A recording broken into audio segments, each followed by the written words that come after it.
Ito ang aking totoong kuwento. Inilibing ko ang aking anak 20 taon na ang nakalipas. Sa loob ng 2 dekada, tuwing linggo ako nakatayo sa kanyang libingan. Ang numero niya sa telepono ay nanatili sa aking contacts dahil pakiramdam ko kung buburahin ko ito, 2 beses ko siyang mawawala. Noong nakaraang buwan, tumunog ang telepono ko ng sapet na binang umaga. Ang pangalan niya ang lumabas sa screen. Sinagot ko. Isang boses ang nagsabi, "Itay, nasaan ako?" Siya iyon. Tumatawag sa akin ang aking namatay na anak, litong-lito, takot, at nagtatanong kung bakit walang kabuluhan ang lahat. Hindi ako makahinga. Hindi ako makapagsalita. Bago ko ikuwento sa inyo ang nangyari pagkatapos, sabihin niyo muna kung saan kayo nanonood at mag-subscribe para umabot ang kuwentong ito sa lahat. 20 taon na ang nakalipas, inilibing ko ang aking anak sa ilalim ng puno ng mangga sa sementeryo ng San Isidro. Ang pangalan niya ay inukit sa lapida na marmol. Junel June Santos, ipinanganak noong Abril 12, 1986, namatay noong Nobyembre 3, 2005, edad 19. Tumagal ang libing ng 40 minuto, may mga tatla katao, siguro ang nandoon. Ang nanay niya ay nakatayo sa tabi ko, ngunit hindi titingin sa kabaong. Nakatitig lang siya sa lupa sa buong oras. Kailangan siyang hawakan ng kapatid niya. Dumating ang mga kaibigan ng aking anak.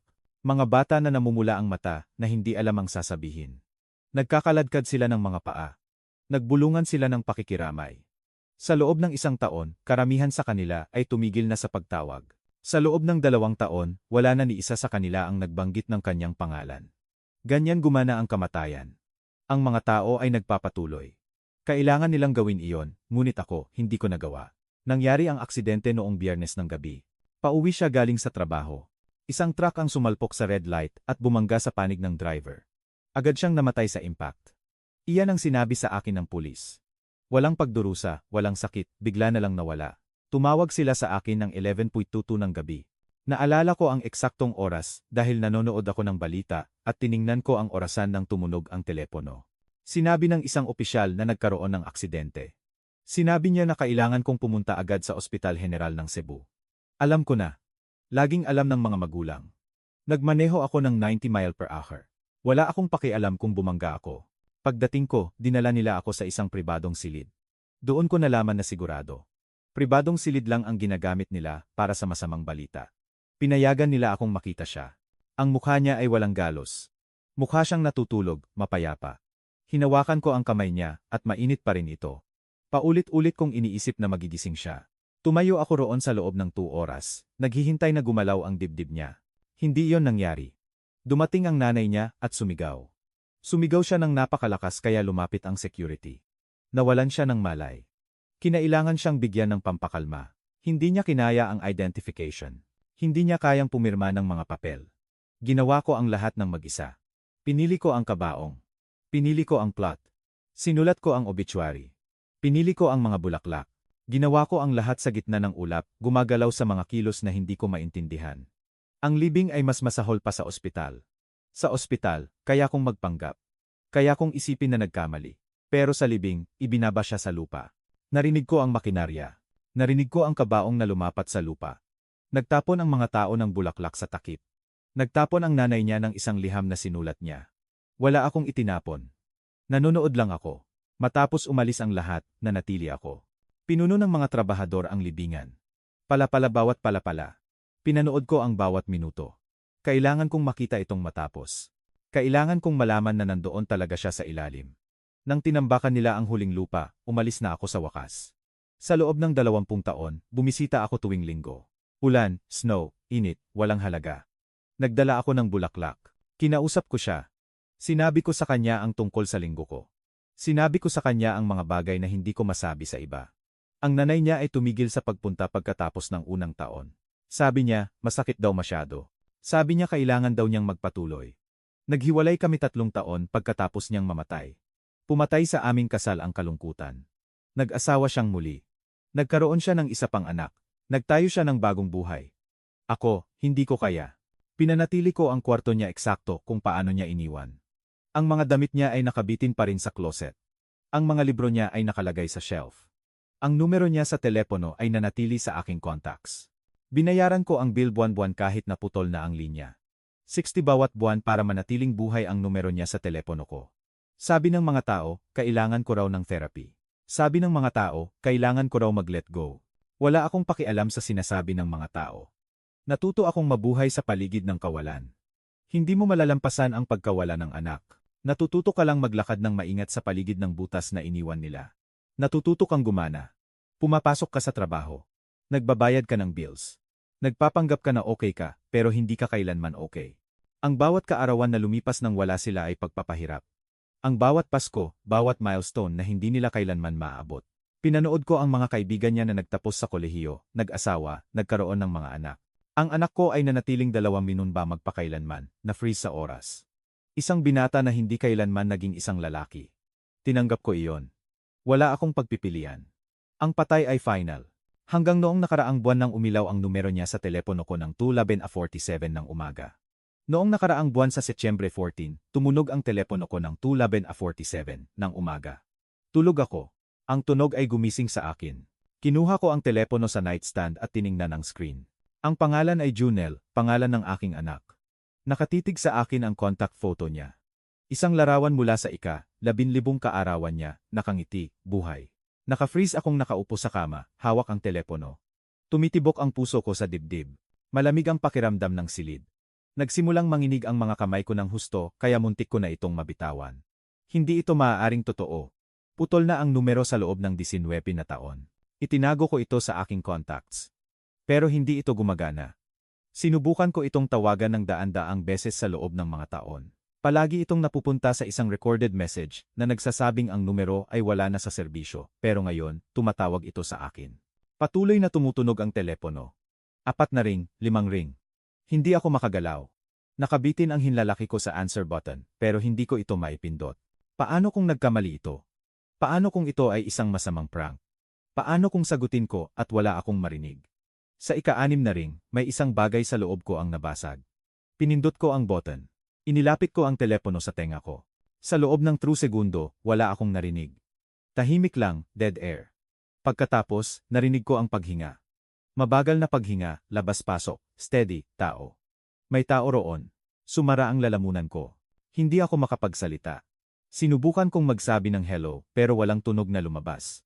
Pagkatapos, nagsalita ang isang boses. Itay. Isang salita. Mahina. Lito. Takot. Boses ng aking anak. Kilala ko ang boses ng aking anak. Narinig ko ito araw-araw sa loob ng 20 na taon. Narinig ko ito sa mga panaginip ko sa loob ng 20 taon pagkatapos. Ito siya. Hindi recording, hindi memorya. Siya. Talaga, siya na nagsasalita sa akin sa telepono. Lumabo ang paningin ko. Tumulo ang luha sa mukha ko, hindi pa rin ako makapagsalita. Ayaw gumana ng katawan ko. Itay, nandoon ka ba? Sabi niya ulit, napaos ang boses niya. Parang desperado siya, nawawala. Pinilit kong magpapasok ng hangin sa baga ko. Pinilit kong maglabas ng mga salita sa lalamunan ko. Junel, bulong ko. Hindi parang boses ko ang boses ko. Tahimik sa kabilang linya. Mahabang katahimikan tapos. Oo, ako ito. Nasaan ako? Walang kabuluhan ang tanong niya. Nasaan siya? Anong klaseng tanong iyon? Anong ibig mong sabihin? Tanong ko. Nanginginig ang boses ko. Saan ka tumatawag? Mas maraming katahimikan. Narinig ko na siyang humihinga ng mas mabilis ngayon. Panik na paghinga. Hindi ko alam, sabi niya. Hindi ko alam kung nasaan ako. Walang kabuluhan ang lahat. Itay, may mali. Mali ang pakiramdam ng lahat. Tumayo ako mula sa kama ko. Binuksan ko ang ilaw. Kailangan kong mag-isip ng malinaw. Pero hindi gumagana ang utak ko. Patay ang anak ko. Inilibing ko siya. Pinanood ko silang ilagay siya sa lupa. Hindi ito maaaring nangyayari. Junel, anong nangyayari? Tanong ko. Saan ka galing? Hindi ko alam ang iba pang sasabihin. Ano ang itatanong mo sa isang tao na patay na sa loob ng 20 taon? Gumawa siya ng tunog na parang hikbi. Hindi ko alam, sabi niya. Naalala ko ang aksidente. Naalala ko ang truck na bumangga sa akin. Naalala kong namatay. Naramdaman ko iyon, Itay. Namatay ako. Pero pagkatapos nagising ako, at iba na ang lahat. Iba ang hitsura ko. Iba ang pakiramdam ko. Nasa isang lugar ako na hindi ko nakikilala. At naglalakad ang mga tao sa tabi ko, na parang wala ako rito. Sinusubukan kong alamin kung anong nangyari, pero walang kabuluhan ang lahat. Nakakita ako ng telepono. Ang numero mo lang ang naalala ko. Nanghina ang mga binti ko. Umupo ako ng malakas sa gilid ng kama ko. Naalala ng anak ko na namatay siya. Alam niyang namatay siya, pero nakikipag-usap siya sa akin. Paano siya nakikipag-usap sa akin? Nasasaktan ka ba? Tanong ko. Tanga na tanong. Patay siya, pero tumatawag siya sa akin. Walang kabuluhan ang lahat. Hindi, sabi niya. Hindi ako nasasaktan, pero natatakot ako. Hindi ko maintindihan ang nangyayari. Pwede mo ba akong sunduin, pakiusap? Napaos ang boses niya sa salitang pakiusap. Parang maliit na bata siya ulit, nawawala at takot at nangangailangan ng kanyang ama. Sabihin mo sa akin kung nasaan ka, sabi ko. Bigyan mo ako ng address. Pupunta ako ngayon din. Hindi ko alam ang address, sabi niya. Nasa isang gusali ako. Madilim. May mga apartment. Susubukan kong maghanap ng may address. Narinig ko ang paggalaw sa telepono. Mga yabag. Isang pintuan na bumubukas. Pagkatapos, namatay ang linya. Ganoon lang. Nawala. Inilayo ko ang telepono sa tenga ko at tinitigan ito. Ang call timer ay nagpakita ng wimo minuto at wimo 3 segundo. Agad akong tumawag pabalik, ang recording ay tumunog. Ang numerong inyong tinawagan ay wala na sa serbisyo. Sinubukan ko ulit. Parehong mensahe. Sinubukan ko ng 15 beses pa. Parehong mensahe bawat oras. Ang aking patay na anak ay tumawag lang sa akin at humihingi ng tulong at pagkatapos ay naglaho. Hindi ako natulog sa natitirang bahagi ng gabing iyon. Umupo ako sa kama ko at nakatitig sa telepono ko hanggang sa sumikat ang araw. Paulit-ulit kong pinapatugtog ang tawag sa ulo ko, ang boses niya, ang paraan ng pagsabi niya ng itay. Ang takot sa tono niya, ang pagkalito. Hindi iyon recording. Ang mga recording ay hindi nag-aatubili. Ang mga recording ay hindi nagtatanong. Ang mga recording ay hindi tunog nawawala.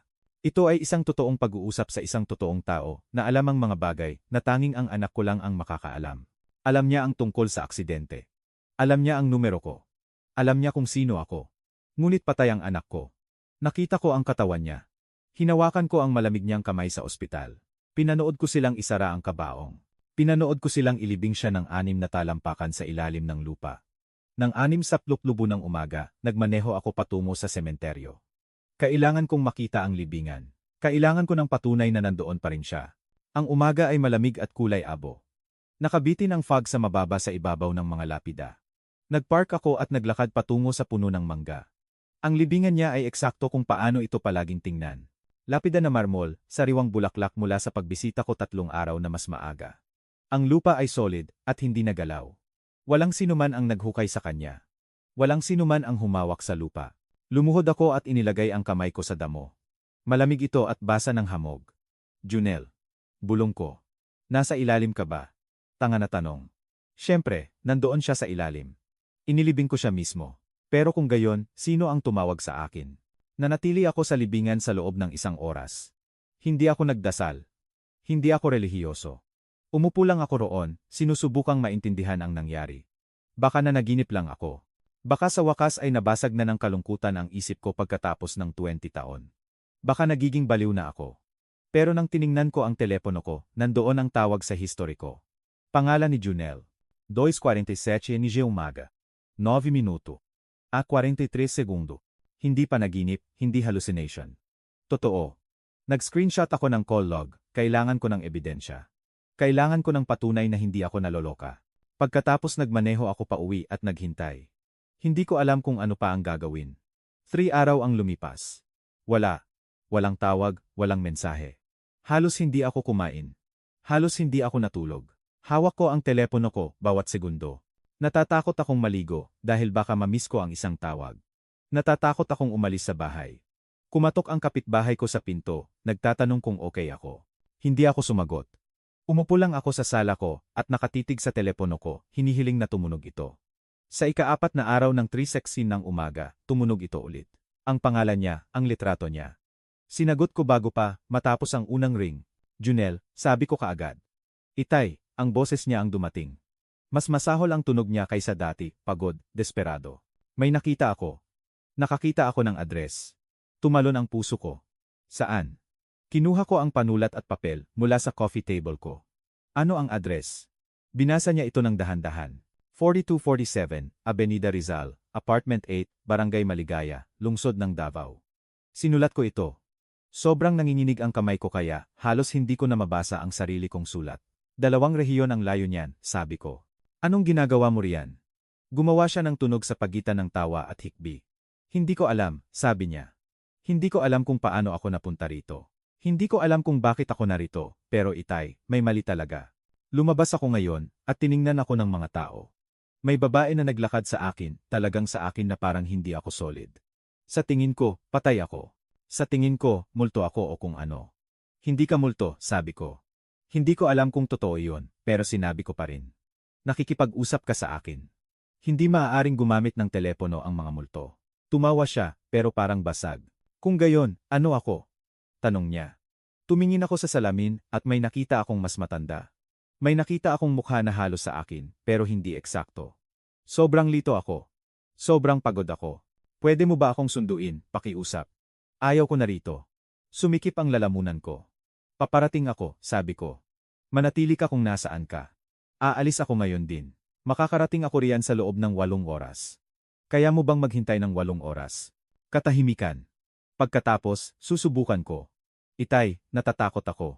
Ang 3 salitang iyon ay sumira sa akin. Alam ko, sabi ko. Natatakot din ako. Pero paparating ako. Pangako. Namatay ulit ang linya. Hindi ko na sinubukan pang tumawag pabalik. Alam kong hindi ito gagana. Sa halip, tumayo ako at nagsimulang mag-impake. Naghagis ako ng mga damit sa bag. Kinuha ko ang wallet at susi ko. Hindi ko sinabi sa sinuman kung saan ako pupunta. Hindi ako tumawag sa trabaho. Sumakay lang ako sa kotse ko at nagsimulang magmaneho patungo sa Davao. Ang anak ko ay buhay sa kung saan, imposible. Baliw. Pero tumawag siya sa akin ng 2 beses. Binigyan niya ako ng address. Kailangan kong malaman kung anong nangyayari. Kahit nasirain pa ako nito. Kahit na multo ang hinahabol ko, kailangan kong malaman. Bago ako umalis, gumawa ako ng isang bagay na alam kong magiging baliw ang tunog. Tumawag ako sa kumpanya ng telepono. 4 na ng umaga, pero 24 oras ang customer service line nila. Isang babae ang sumagot na may pagod na boses. Binigay ko sa kanya ang impormasyon ng account ko. Pagkatapos, hiniling ko sa kanya na kunin ang records para sa lumang numero ng anak ko. Tinanong niya kung bakit. Sinabi ko sa kanya na nakakatanggap ako ng mga tawag mula rito. Inilagay niya ako sa hold. 5 minuto ang lumipas. 10 minuto. Nang bumalik siya, nagbago ang boses niya. Lito. Sir, ayon sa aming sistema, ang numerong iyon ay inactive na sa loob ng 19 na taon. Na-disconnect ito noong Marso, 2006. Walang activity rito. Walang calls in o out, walang data usage. Wala. Imposible iyon, sabi ko. Nakakatanggap ako ng 2 tawag mula sa numerong iyon sa nakalipas na 4 na araw. Tiyakin mo ulit. Inilagay niya ako sa hold ulit. Sa pagkakataong ito, 15 minuto ang lumipas. Isang iba't ibang boses ang dumating. Isang supervisor, lalaki, professional. Ginoong Reyes, personal kong sinuri ang account. Ang numero na tinatanong mo ay deactivated na sa loob ng halos 2 dekada. Walang ipinapakita ang aming sistema na kamakailang activity. Posible bang nakatanggap ka ng mga tawag mula sa ibang numero na nagpakita ng mali? Naramdaman ko ang galit na tumataas sa dibdib ko. Alam ko ang numero ng anak ko, sabi ko. Nasave ko ito sa loob ng 20 taon. Tinitingnan ko ang call log ko ngayon. 2 tawag, parehong mula sa numero niya, parehong tumatagal ng ilang minuto. Ang tono ng supervisor ay naging maingat, magiliw. Ang paraan ng pakikipag-usap ng mga tao sa isang taong iniisip nilang hindi stable. Sir, minsan ang kalungkutan ay maaaring maging sanhi upang makita natin ang mga bagay na wala naman. Siguro dapat kang makipag-usap sa isang tao, isang counselor o therapist. Mayroon kaming resources na maaari naming irekomenda. Binabaan ko siya ng telepono. Hindi ko kailangan ng therapist. Kailangan ko ng mga sagot. Kumuha ako ng mas maraming screenshot ng call log ko. Nag-record ako ng video ng telepono ko na nagpapakita ng mga tawag na may petsa at timestamps. Kailangan ko ng ebidensya. Kailangan ko ng patunay na hindi ako baliw. Pagkatapos sumakay ako sa kotse ko at sinimulan ang 8 oras na pagmamaneho patungo sa Davao. Nagmaneho ako ng diretso. Walang tigil maliban sa gas. Bumili ako ng kape sa isang truck stop at patuloy na nagmaneho. Tumakbo ang isip ko sa buong oras. Ano ang makikita ko sa address na iyon? Nandoon ba si Junel? Ito ba ay inabandona? Wala bang anumang bagay? Isang bahagi ng akin ang inaasahan na makarating at makakita ng isang bakanteng lote, pero kailangan kong pumunta. Kailangan kong makita. Ang address ay nasunog sa utak ko. 44447. Avenida Rizal. Apartment 8, Barangay Maligaya, Lungsod ng Davao. I-punch ko ito sa GPS ko. 8 oras at 12 minuto. Ginawa ko ito sa 7 at -12. Dumating ako ng 11:47 ng umaga. Ang address ay nagdala sa akin sa isang lumang apartment building sa silangang bahagi ng bayan. Apat na palapag, pulang brick, itinayo siguro noong 1970s, pero may mali agad. Ang mga bintana sa unang palapag ay nakasarado ng kahoy. Ang pintuan sa harap ay may kadena at padlock. Isang kupas na orange na karatula ang nakabitin sa bakod. Kondenado. Bawal pumasok. Nakatakdang gibain. Bumaba ang tiyan ko. Ang gusaling ito ay inabandona. Walang laman. Paano nandoon si Junel? Nagpark ako sa tapat ng kalye at tinitigan ito sa loob ng 10 minuto. Dapat na mali ito. Baka naisulat ko ng mali ang address. Pero nang tiningnan ko ang notes ko, tama ito. 442447, Avenida Rizal. Ito na iyon. Lumabas ako ng kotse ko at naglakad ng mas malapit. Ang bakod sa paligid ng property ay chain link na may mga butas na gupit sa maraming lugar, madaling makadaan. Tumingin ako sa paligid. Tahimik ang kalye. Walang nanonood. Dumulas ako sa isang butas sa bakod at lumapit sa gusali. Ang pintuan sa harap ay nakakandado ng kadena, pero sa paligid ng gilid, nakakita ako ng pintuan na may sirang lock. Tinulak ko ito. Umingit ito ng sapat upang mag-freeze ako. Naghintay ako. Walang tunog mula sa loob. Lumakad ako patungo sa kadiliman. Agad akong tinamaan ng amoy. Amag. Bulok. Lipas na hangin. Binuksan ko ang flashlight ng telepono ko at tumingin sa paligid. Nasa isang hallway ako, nagbabalat ang wallpaper, batik-batik na carpet, graffiti sa mga dingding. Nakabukas ang mga pintuan ng apartment sa magkabilang panig. Naglakad ako ng dahan-dahan sa hall, tinitingnan ang mga numero. Apartment 1, Apartment 2, lahat ng iyon ay walang laman. Basura sa sahig, sirang muebles, ebidensya ng mga squatters, at gumagamit ng droga. Ang lugar na ito ay inabandona na sa loob ng mga taon, siguro isang dekada. Narating ko ang hagdanan, at umakyat sa pangalawang palapag. Mas marami pa rin ang pareho. Pagkabulok, kawalan, katahimikan. Tiningnan ko ang bawat apartment. Wala. Walang palatandaan na may sinuman ang nandoon kamakailan. Umakyat ako sa ikatlong palapag. Nanginginig ang mga kamay ko. Tumitibok ang puso ko. At pagkatapos, nakita ko ang apartment 8. Ang apartment 8 ay nasa dulo ng hallway ng ikatlong palapag. Hindi tulad ng bawat iba pang pintuan sa gusali, sarado ito. Ganap na sarado, walang pinsala. Ang numerong 8 ay nakabitin ng diretsyo sa pintuan sa tansong metal na mukhang pinakintab, malinis. Tumayo ako sa harap nito sa loob ng isang buong minuto. Sinasabi sa akin ng bawat instinct na umalis, tumakbo, pero pumunta ako rito para sa mga sagot. Inabot ko at inikot ang hawakan. Hindi ito nakakandado. Ang pintuan ay bumukas ng maayos, tahimik. Walang inggit. Tinulak ko itong bukas at lumakad sa loob. Pagkatapos, tumigil ako sa paghinga.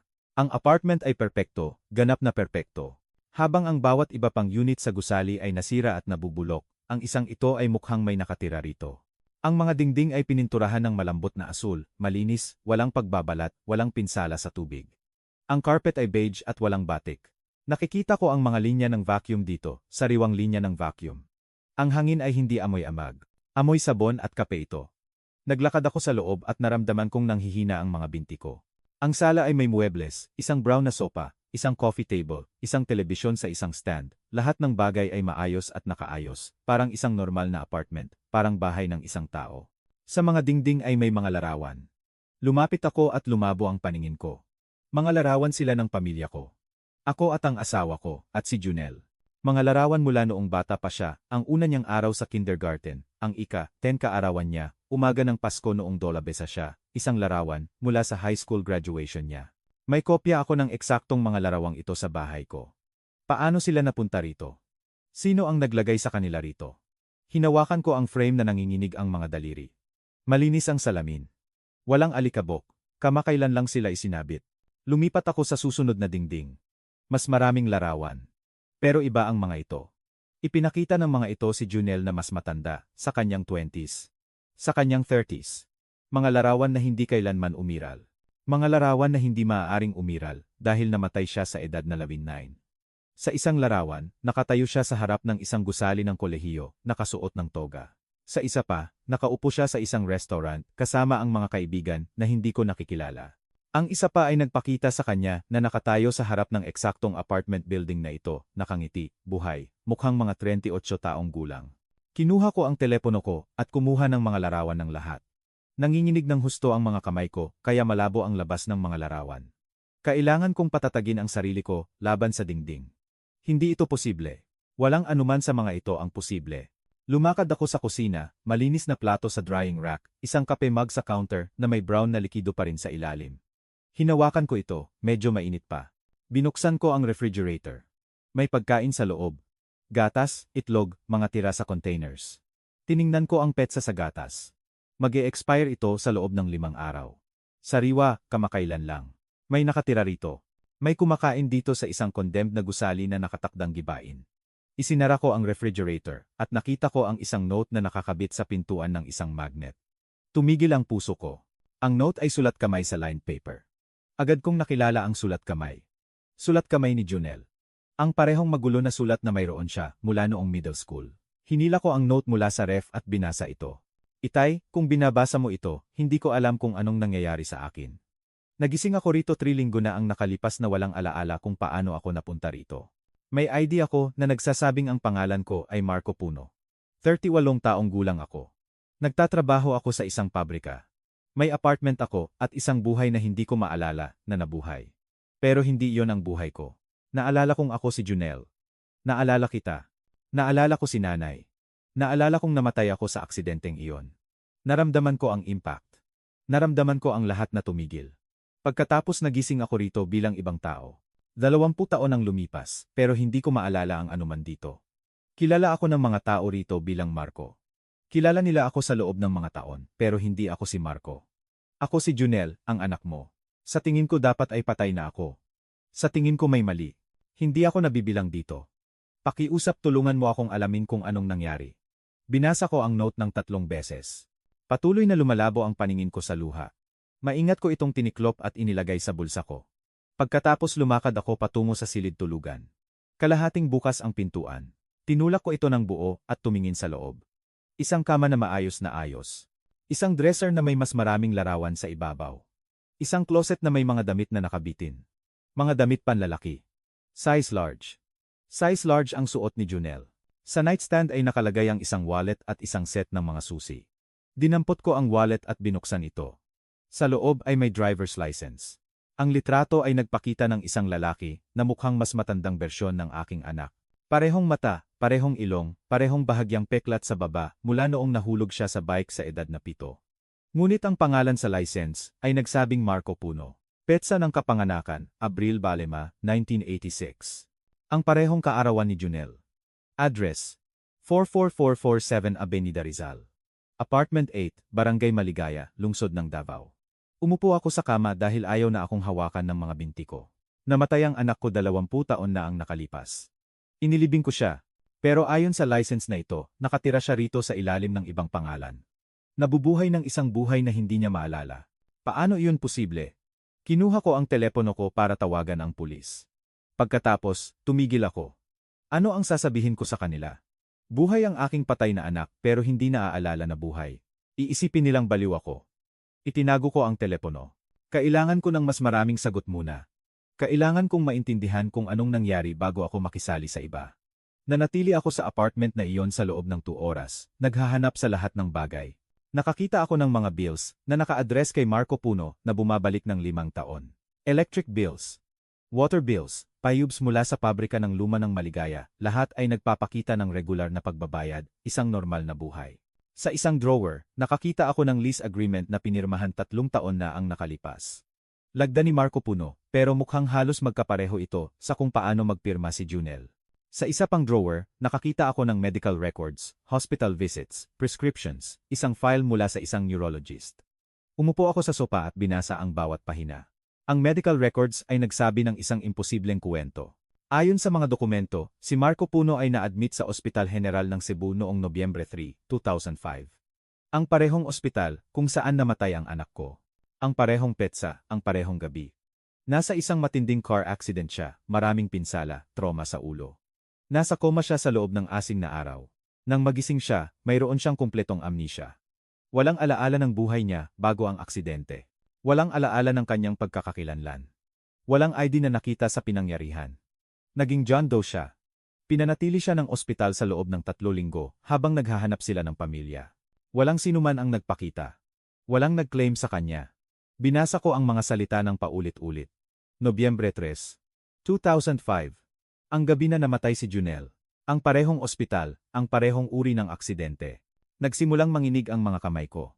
Patuloy akong nagbasa.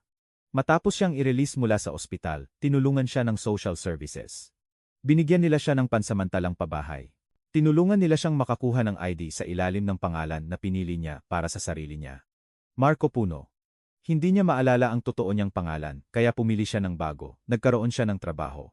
Nagtayo siya ng buhay mula sa wala. Isang buhay bilang isang estranghero sa sarili niya. Ang records ay nagpakita ng mga taon ng therapy, depression, anxiety, trauma, mula sa hindi pag-alam kung sino siya. Pero nag-survive siya. Nagpatuloy siya. Nakakita ako ng business card na nakakabit sa medical file. Dr. Sarah Chen, neurologist, Hospital General ng Cebu. Tinawagan ko ang numero kaagad. Sumagot ang isang receptionist. Nagtanong ako kung pwede kong kausapin si Dr. Chen. Tinanong niya kung tungkol saan ito. Hindi ko alam ang sasabihin. Kailangan kong magtanong sa kanya tungkol sa isang pasyente na nagngangalang Marco Puno. Sinabi kong urgent ito. Tungkol ito sa isang kaso mula 20 taon na ang nakalipas. Inilagay ako ng receptionist sa hold. 5 minuto pagkatapos, isang boses ng babae ang dumating sa linya. Ito si Dr. Chen. Sino ang kausap ko? Ang pangalan ko ay Dindo Reyes, sabi ko. Ang anak ko, si Junel, ay namatay sa car accident noong Nobyembre 3, 2005 sa Hospital General ng Cebu. Nag-treat kayo ng John Doe sa parehong gabi. Parehong aksidente. Parehong pinsala. Nagising siya na may amnesia at naging Marco Puno. Kailangan kong malaman kung anong nangyari noong gabing iyon. Katahimikan sa kabilang linya. Mahabang katahimikan. Ginoong Reyes, sabi niya sa wakas. Ang boses niya ay maingat, hindi sigurado. Naalala ko ang kasong iyon. Ito ay hindi pangkaraniwan. Mayroon kaming 2 binata na dinala mula sa parehong intersection sa loob ng 1 oras ng bawat isa. Pareho silang nasa kritikal na kondisyon. Pareho silang may matinding trauma sa ulo. Ang isa ay hindi nabuhay. Ang isa ay nag-survive pero nawala ang lahat ng alaala ng kanyang pagkakakilanlan. May pagkakataon ba na nalito sila? Tanong ko. Nanginginig ang boses ko. Baka naghalo ang mga chart nila. Baka nagkamali tungkol sa kung sino ang namatay. Isa pang mahabang katahimikan. Ginoong Reyes, iniisip mo ba na nagkamali kami sa pagkakakilanlan ng katawan ng anak mo? Nagbago ang tono niya, defensive na ngayon. Inisuggest ko na may mali na nangyari noong gabing iyon, sabi ko. Inisuggest ko na ang lalaki na nag-survive ay maaaring ang anak ko. Narinig ko ang kaluskos ng mga papel sa dulo niya. Imposible iyan, sabi niya. Gumagamit kami ng fingerprints, dental records kung available. Hindi kami gumagawa ng mga ganyang uri ng pagkakamali. Pero wala kayong fingerprints para sa John Doe, hindi ba? Sabi ko. Wala siyang ID. Walang wallet, wala. Hindi nyo kailanman nalaman kung sino talaga siya, mas maraming katahimikan. Ginoong Reyes, naiintindihan ko na nagdadalamhati ka, pero ang inisuggest mo ay hindi lang posible. Ang anak mo ay kinilala mo ng personal sa ospital. Nakita mo siya. Kinumpirma mo ang kanyang pagkakakilanlan. Tama siya. Kinilala ko ang katawan ni Junel. Nakita ko ang mukha niya. Pero paano kung nagkamali ako? Paano kung sa aking pagkabigla at kalungkutan, nagkamali ako? Paano kung ang lalaki sa kama na iyon ay hindi si Junel? Pwede mo bang kunin ang records mula noong gabing iyon? Tanong ko. Pakiusap, kailangan kong makita ang lahat. Admission times, treatment notes, lahat tungkol sa parehong pasyente. Nagbuntong hininga si Dr. Chen. Ginoong Reyes, 20 taon na ang mga records na iyon. Kailangan ko ng permiso para i-release ang mga ito. Kailangan ko ng tamang authorization. Hindi ito isang bagay na basta ko na lang maibibigay. Sumiklab ang aking pagkadismaya. Tumawag sa akin ang anak ko, sabi ko, 2 beses mula sa isang disconnected na numero ng telepono. Binigyan niya ako ng address. Nakaupo ako sa apartment niya ngayon, tinitingnan ang medical files niya. May nangyari noong gabing iyon. Isang bagay na hindi naintindihan ng sinuman, pakiusap tulungan mo akong alamin kung ano iyon. Naging tahimik ang linya sa loob ng matagal, kaya inisip kong binabaan na niya ako. Pagkatapos, nagsalita siya ulit, mas malambot na ang boses. Bigyan mo ako hanggang bukas, sabi niya. Kukunin ko ang lahat ng makikita ko. Pero Ginoong Reyes, kailangan mong ihanda ang sarili mo para sa posibilidad na hindi mo magugustuhan ang makikita mo. Minsan ang kalungkutan ay nagpapabunga na makita natin ang mga bagay na wala naman. Nagpasalamat ako sa kanya at tinapos ang tawag. Pagkatapos umupo ako sa tahimik na apartment, napapalibutan ng ebidensya ng isang imposibleng buhay. Ang aking patay na anak ay nakatira rito sa ilalim ng ibang pangalan na walang alaala ng pagiging anak ko, at kahit paano 3 linggo na ang nakalipas, nagsimula siyang maalala. Ginamit ko ang gabing iyon sa apartment. Hindi ako makaalis. Umupo ako sa sopa, naghihintay kay Junel na maglakad sa pintuan, naghihintay na tumunog ang telepono. Walang nangyari sa dalawa. Sa isang punto, nakatulog ako. Nang magising ako, ang sikat ng araw ay dumadaan sa mga bintana. 9:23 na ng umaga. Ang telepono ko ay may 6 na missed calls, lahat mula kay Dr. Chen. Tumawag ako sa kanya pabalik kaagad. Sumagot siya sa unang ring. Ginoong Reyes, may nakita ako, sabi niya. Iba ang tunog ng boses niya, nanginginig. Pwede ka bang pumunta sa ospital? Kailangan kong ipakita sa iyo ng personal. Nagmaneho ako sa Ospital General ng Cebu, ang parehong lugar na pinuntahan ko 20 taon na ang nakalipas, nang sinabi nilang patay na si Junel. Ang parehong gusali, ang parehong parking lot. Ang paglalakad sa mga pintuang iyon ay parang pag-apak pabalik sa oras. Sinalubong ako ni Dr. Chen sa lobby. Nasa 50 siya na may kulay abo na buhok na mahigpit na nakatali. Mukha siyang pagod, parang hindi rin siya natulog. Sumunod ka sa akin, sabi niya. Hindi siya nag-small talk. Dinala niya ako sa isang maliit na opisina sa ikatlong palapag at isinara ang pintuan sa likod namin. Sa desk niya ay may ilang makapal na folders at isang laptop computer. Ginamit ko ang buong gabi sa pagtingin sa archives, sabi niya. Umupo siya at sinenyasan akong umupo sa tapat niya. Ang nakita ko ay walang kabuluhan, pero kailangan mong makita ito. Binuksan niya ang unang folder at inikalat ang mga papel sa desk. Noong Nobyembre 3, 2005, 2 pasyente ang na-admit sa ospital na ito mula sa car accident sa parehong intersection. Ang pasyente A ay dumating ng 11:7:52 ng gabi. Kritikal na kondisyon, malaking trauma sa ulo, maraming internal injuries. Idineklara siyang patay ng 1:11 ng umaga noong Nobyembre 4. Ikaw ang nagkilala sa pasyente na ito bilang iyong anak, si Junel Santos. Nag-slide siya ng isang dokumento patungo sa akin. Isang death certificate. Junel Santos. Nakita ko na ito dati. May kopya ako sa bahay sa isang kahon na hindi ko magawang buksan. Ang pasyente B ay dumating ng 11:7:58 ng gabi, patuloy ni Dr. Chen, 6 minuto pagkatapos ng pasyente A. Kritikal na kondisyon din, matindi rin ang trauma sa ulo, pero stable siya para sa operasyon. Nag-operate kami sa loob ng 7 oras. Nag-survive siya pero nahulog sa coma. Nang magising siya 6 na araw, pagkatapos, mayroon siyang kumpletong retrograde amnesia, walang alaala ng anumang bagay bago ang aksidente. Walang ID na nakita. Naging John Doe siya. Binuksan niya ang isa pang folder. Medical charts. Larawan. Ito si Marco Puno. Ang John Doe na nag-survive. Itinuon niya ang laptop niya patungo sa akin, at binuksan ang isang file. Lumabas ang magkatabing larawan sa screen. Sa kaliwa ay isang larawan ng ospital mula Nobyembre 2005. Isang binata sa kama ng ospital, nababalutan ng benda, may pasa, walang malay. Sa kanan ay isang driver's license photo, Marco Puno, kinuha pagkatapos ng mga taon, ang parehong lalaki, mas matanda. Tinitigan ko ang parehong imahe, suminghap ako. Anak ko iyan, bulong ko. Ang mukha sa kaliwa ay mukhang si Junel. Ang mga mata, ang hugis ng panga niya, mga katangian na alam ko, kahit saan, siya iyan. Siya si Junel. Sumandal si Dr. Chen. Ginoong Reyes, ito ang walang kabuluhan. Kinuha ko ang orihinal na intake records mula noong gabing iyon. Parehong pasyente ay nagmula sa parehong eksena ng aksidente. Pareho silang nagmamaneho ng mga sasakyan na kasangkot sa parehong banggaan. Pero ayon sa police report, may isa lang car accident noong gabing iyon sa intersection na iyon. Isang truck ang sumalpok sa red light at tumama sa isang sedan. Isang driver sa sedan, isang driver sa truck, 2 tao lahat. Pero nag-treat kami ng 2 pasyente na may halos magkaparehong pinsala mula sa parehong lokasyon sa halos parehong oras. Hindi ko maproseso ang sinasabi niya. Paano iyan posible? Tanong ko. Umiling siya. Hindi iyan posible maliban kung may nagkamali sa reports. Maliban kung talagang may 2 magkahiwalay na aksidente. Na magkaiba ng minuto na na-record bilang isa. O maliban kung nauwi siya sa wala. Maliban kung ano. Hiningi ko. Mukha siyang hindi komportable. Maliban kung ang mga pasyente ay nalito sa intake. Ito ay isang magulong gabi. Maraming trauma cases, sobrang dami ng staff. Kung 2 binata na may magkatulad na pinsala ang dumating na magkaiba ng minuto, kung ang mga chart nila ay hindi maayos na na-label kaagad, kung may nag-assume tungkol sa kung aling pasyente ang alin. Sinasabi mo na baka mali ang idineklara mong patay. Sabi ko ng patag. Ang mga salita ay parang kutsilyo na lumalabas sa bibig ko. Namutla ang mukha ni Dr. Chen. Sinasabi ko na maaaring may pagkalito tungkol sa pagkakakilanlan ng pasyente sa isang kritikal na sandali. Sinasabi ko na ang mga pagkakamali, habang bihira, ay maaaring mangyari. Sinasabi ko na ang lalaki na nag-survive bilang John Doe ay may parehong blood type bilang iyong anak, ang parehong tinatayang edad, magkatulad na physical characteristics, at ayon sa intake photos, magkatulad na facial features sa kabila ng trauma. Kinuha niya ang isa pang dokumento. Ito ang orihinal na police report mula noong gabing iyon. Naglista ito ng isa lang biktima sa sedan. Junel Santos, edad 20.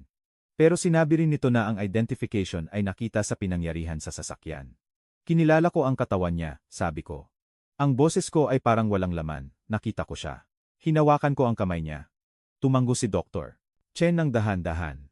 Kinilala mo ang isang katawan na may matinding facial trauma.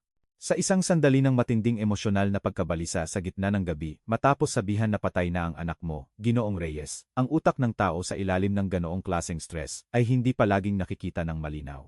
At hindi namin palaging kinukwestiyon ang sinasabi sa amin kapag kinumpirma nito ang aming pinakamasamang takot. Tumayo ako. Ang silid ay masyadong maliit, masyadong mainit. Kaya, sinasabi mo sa akin na mali ang inilibing ko. Na mali ang libingan na binibisita ko sa loob ng 20 taon, na ang anak ko ay buhay sa buong oras na ito, at hindi ko alam. Tumayo rin si Dr. Chen. Sinasabi ko na may mga irregularidad sa records na nangangailangan ng investigasyon.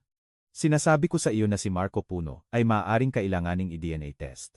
Sinasabi ko sa iyo na ang nangyari noong gabing iyon ay maaaring hindi kasing linaw ng inisip ng lahat. Inabot niya sa akin ang isang piraso ng papel na may address na nakasulat dito. Dito nagtatrabaho si Marco Puno. Pabrika ng luma ng Maligaya, third shift. Dapat nandoon siya ngayong gabi simula 11 ng gabi. Pero Ginoong Reyes, kailangan mong maghanda. Kung ang lalaking ito ay ang anak mo, hindi niya maalala na siya ang anak mo. Nabuhay siya ng isang buong buhay bilang ibang tao.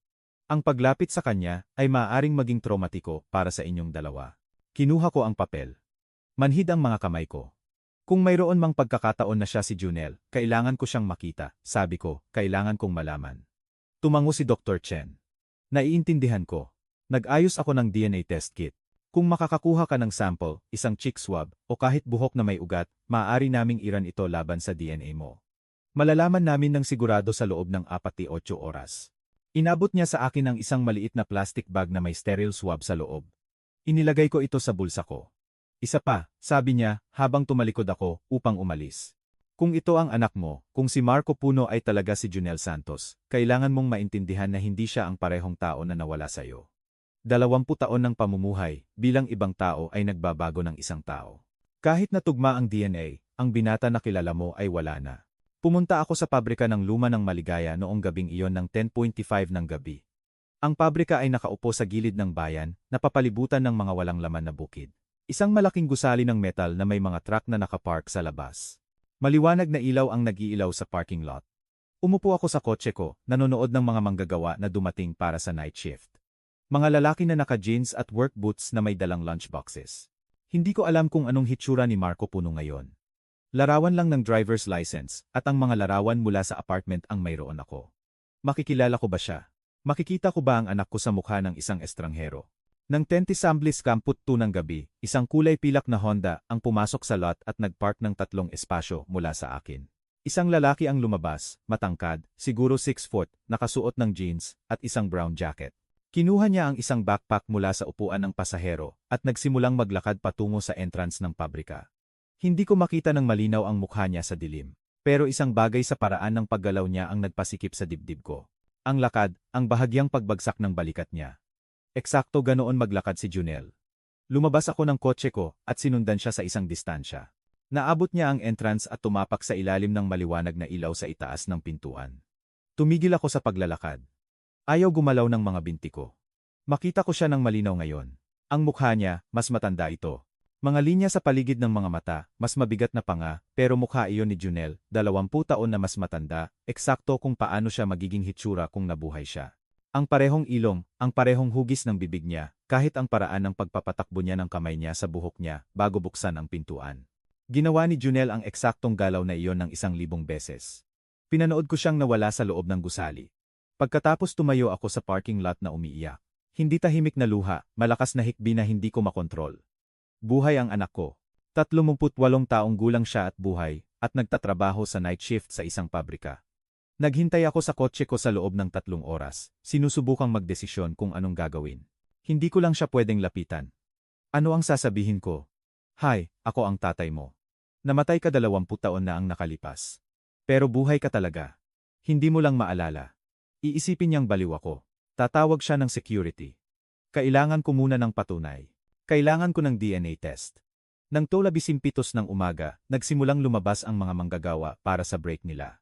Grupo ng mga lalaki na naninigarilyo at umiinom ng kape mula sa mga termos. Pagkatapos, nakita ko siya. Marco. Junel. Lumabas siya ng mag-isa at naglakad sa malayong gilid ng parking lot, palayo sa iba. Sumandal siya sa bakod at tinitigan ang langit. Lumabas ako ng kotse ko at naglakad patungo sa kanya. Ang puso ko ay tumitibok ng husto, kaya inisip kong baka himatayin ako. Ang bawat hakbang ay parang imposible. Nang ako ay 2050 ang layo, napansin niya ako. Tumingin siya at tumingin sa akin ng direkta. Nagtagpo ang aming mga mata. Sa loob ng 3 segundo, nagtitigan lang kami. Nakita ko ang pagkalito na dumaan sa mukha niya. Pagkatapos, may iba pa. Pagkilala siguro o pamilyar na hindi niya maipaliwanag. Matutulungan ko ba kayo? Tanong niya. Ang boses niya, boses ni Junel, pero mas malalim, mas magaspang mula sa mga taon ng pamumuhay. Binuksan ko ang bibig ko, pero walang salita na lumabas. Okay ka ba? Tanong niya. Nag-aalala ang mukha niya. Mukha kang nakakita ng multo. Ang irony ng mga salitang iyon ay halos sumira sa akin. Pasensya na, nagawa kong sabihin. Mukha ka lang. Parang isang taong kilala ko noon. Tiningnan niya ng mas maingat ang mukha ko ngayon. Nagbago ang ekspresyon niya. Hindi sigurado, naguguluhan. Ang weird, sabi niya ng dahan-dahan. Mukha ka ring pamilyar. Nagkita na ba tayo dati? Umiling ako. Hindi ko akalain. Hindi ako taga rito, pero lumapit ako. Sapat na lapit upang makita ang peklat sa baba niya.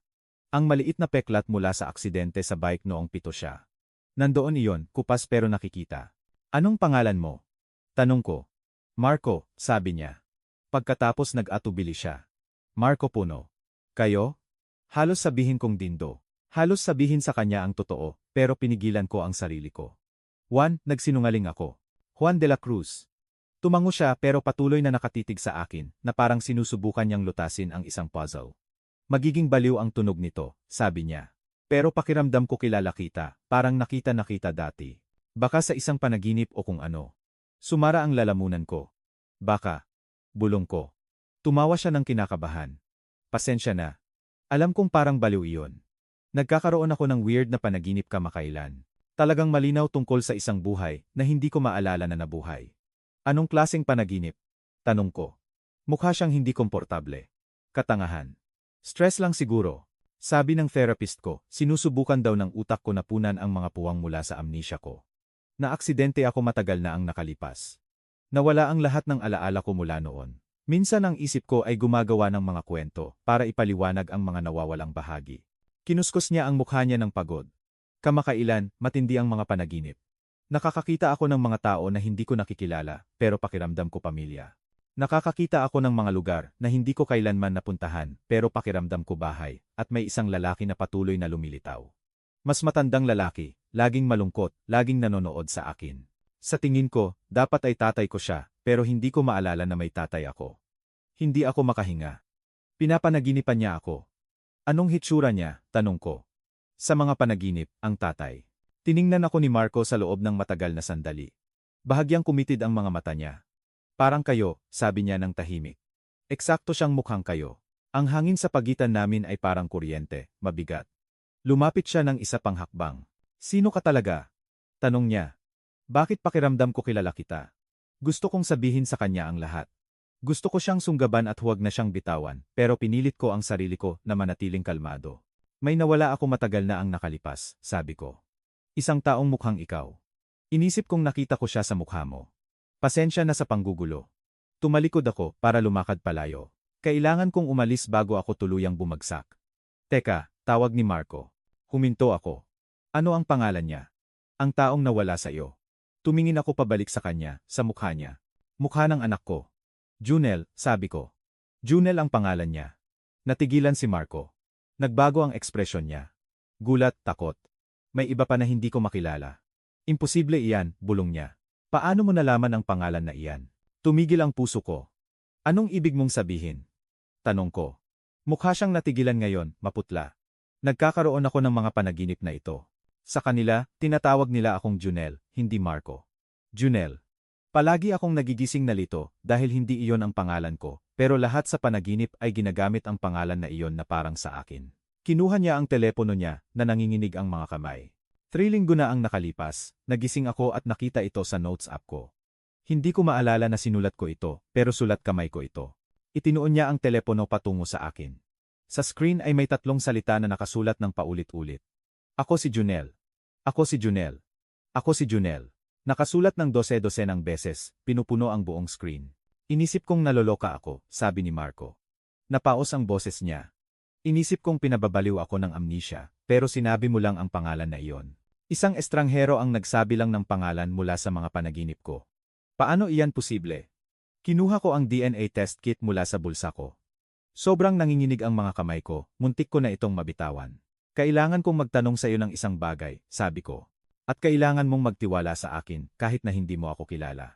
Papayagan mo ba akong kumuha ng DNA sample? Isang cheek swab lang. Hindi ito masakit. Tatagal lang ng 10 segundo. Tinitigan ni Marco ang kit. Pagkatapos sa akin. Bakit? Tanong niya. Anong nangyayari? Tiningnan ko ang kanyang mga mata ni Junel. Dahil sa tingin ko, anak kita, sabi ko. Sa tingin ko, ikaw si Junel at sa tingin ko, buhay ka sa buong oras na ito. Hindi gumalaw si Marco sa loob ng mahabang panahon. Tinitigan lang niya ako na may ekspresyon na hindi ko mabasa. Takot, pagkalito, isang bagay na mukhang halos pag-asa. Patay ang anak mo, sabi niya sa wakas. Ang boses niya ay patag. Sabi mo na wala mo siya. Ibig sabihin wala na siya. Tumango ako. Tumulo ang luha sa mukha ko at hindi ko sila pinunasan. Inilibing ko siya 20 taon na ang nakalipas, sabi ko. Pinanood ko silang ilagay siya sa lupa. Binisita ko ang libingan niya bawat linggo sa loob ng 2 dekada. Pero 3 linggo na ang nakalipas, tumawag siya sa akin ng 2 beses mula sa isang numero ng telepono na disconnected na sa loob ng 19 na taon. Sinabi niya sa akin na hindi niya maintindihan kung anong nangyayari. Binigyan niya ako ng address mo, at nang makarating ako roon, nakakita ako ng isang apartment na puno ng mga larawan ng pamilya ko, mga larawan mo, at isang note sa sulat kamay ng anak ko na nagsasabing hindi niya alam kung sino na siya. Umatras si Marco ng isang hakbang. Pumuti ang mukha niya. Hindi iyan posible, sabi niya. Pero nanginginig ang boses niya. Baliw iyan, sabi ko. Hinawakan ko ang DNA kit. Kung gayon, patunayan mo akong mali, sabi ko. Kunin mo ang test. Kung baliw ako, lalabas itong negative, at hindi mo na ako kailanman makikita ulit. Pero kung tama ako, kung ikaw si Junel, hindi mo ba gustong malaman? Hindi mo ba gustong sa wakas ay maintindihan kung sino ka? Nagpunta ang kamay niya sa bibig niya. Dinikit niya ang knuckles niya laban sa mga labi niya na parang sinusubukan niyang pigilan ang mga salita o sigaw. Namatay ako, bulong niya. Sa mga panaginip ko. Naalala kong namatay ako.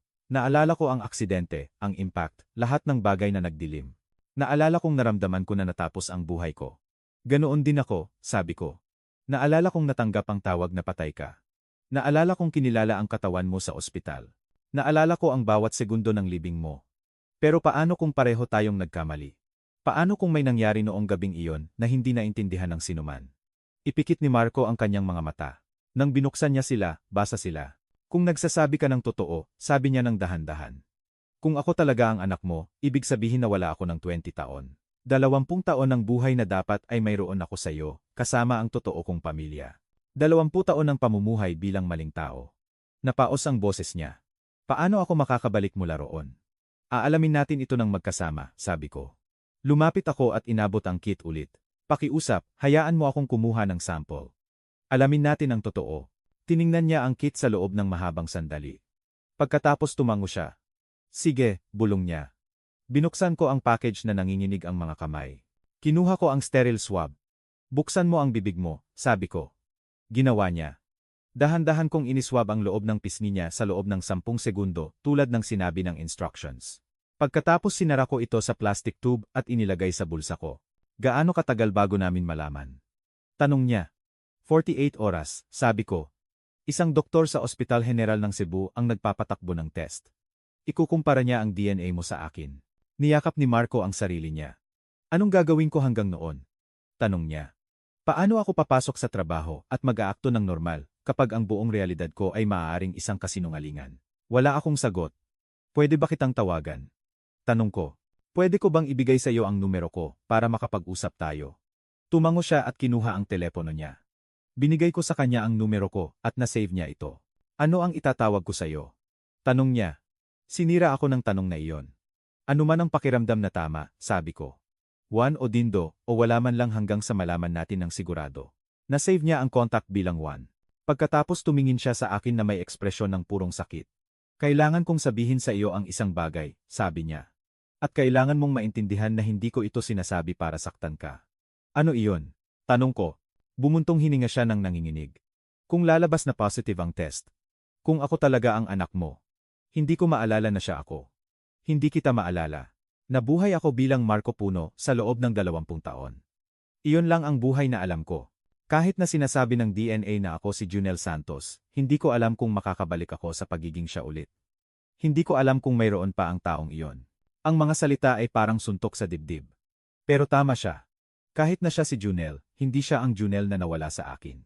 Ang 19 taong gulang na binata na iyon ay nawala magpakailanman. Naiintindihan ko, sabi ko. Halos hindi gumana ang boses ko. Kailangan ko lang malaman ang totoo. Ano man ang mangyayari pagkatapos, haharapin natin ito. Tumango siya. Pagkatapos gumawa siya ng isang bagay na hindi ko inaasahan. Inabot niya at hinawakan ang balikat ko sa loob lang ng 1 segundo. Pasensya na, sabi niya, para sa mga pinagdaanan mo, para sa nawala sa'yo. Kung ako man siya o hindi, pasensya na. Pagkatapos tumalikod siya at naglakad pabalik patungo sa pabrika. Pinanood ko siyang umalis. Tumayo ako sa parking lot na iyon hanggang sa sumikat ang araw. 2 araw pagkatapos, tumawag sa akin si Dr. Chen. Nasa apartment ulit ako. Nandoon ako, naghihintay sa resulta. Nang tumunog ang telepono ko, hindi ko ito nasagot sa loob ng 3 ring. Masyado akong natakot sa kung anong sasabihin niya. Ginoong Reyes, sabi ni Dr. Chen, nang sa wakas ay sinagot ko. Iba ang boses niya, masikip. Ang resulta ay dumating na. Kailangan mong umupo. Umupo ako sa sopa, ang parehong sopa kung saan nakita ko ang note. Sabihin mo sa akin, sabi ko. Tahimik siya sa loob ng 1 sandali. Ito ay isang tugma, sabi niya. Si Marco Puno ay ang biological mong anak. Buhay si Junel. Hindi ko maalala kung anong sinabi ko kay Dr. Chen pagkatapos noon. Sa tingin ko, nagpasalamat ako sa kanya. Sa tingin ko, hiniling ko sa kanya na ipadala sa akin ang opisyal na resulta. Pagkatapos tinapos ko ang tawag at umupo sa katahimikan sa loob ng 1 oras. Buhay ang anak ko. Pinatunayan iyon ng test. Si Junel Santos ay hindi namatay noong Nobyembre 3, 2005. May iba ang namatay. Isang estranghero ang inilibing sa libingan niya. Ang anak ko ay nabubuhay ng 2 rehiyon ang layo, sa ilalim ng ibang pangalan, sa loob ng 20 taon, at namiss ko ang lahat. Ang 20s niya, ang 30s niya, 2 dekada ng buhay niya ang nawala. Hinding-hindi ko na sila maibabalik. Hinding-hindi na niya sila maibabalik. Tinawagan ko si Marco. Sumagot siya sa unang ring. Positive, sabi ko. Ang boses ko ay walang laman. Ang DNA test. Ikaw si Junel. Ikaw ang anak ko. Katahimikan sa kabilang linya. Mahaba at kakila-kilabot na katahimikan. Pagkatapos, narinig ko siyang umiiyak. Hindi tahimik na luha, malalim, basag na hikbi. Hindi ko alam kung anong gagawin, sabi niya sa pagitan ng paghinga. Hindi ko alam kung paano maging siya. Umiyak din ako. Nanatili kami sa telepono na umiiyak, nang magkasama sa loob ng 10 minuto. Walang sinuman sa amin ang nagsasalita, humihinga lang at umiiyak, at sinusubukang iproseso ang isang bagay na hindi maproseso. Pwede ba kitang makita? Sa wakas ay tanong ko. Pwede ba tayong magkita sa kung saan at mag-usap? Tahimik siya sa loob ng 1 sandali. Oo, sabi niya. Oo, kailangan kitang makita. Kailangan kong subukang maintindihan ito. Nagkita kami sa isang diner, 2 oras pagkatapos. Nauna ako at umupo sa isang booth sa tabi ng bintana. Nang pumasok siya, tumayo ako nang hindi nag-iisip. Nakita niya ako at tumigil. Nagtitigan kami sa isa't isa sa buong restaurant. Pagkatapos lumakad siya ng dahan-dahan at umupo sa tapat ko.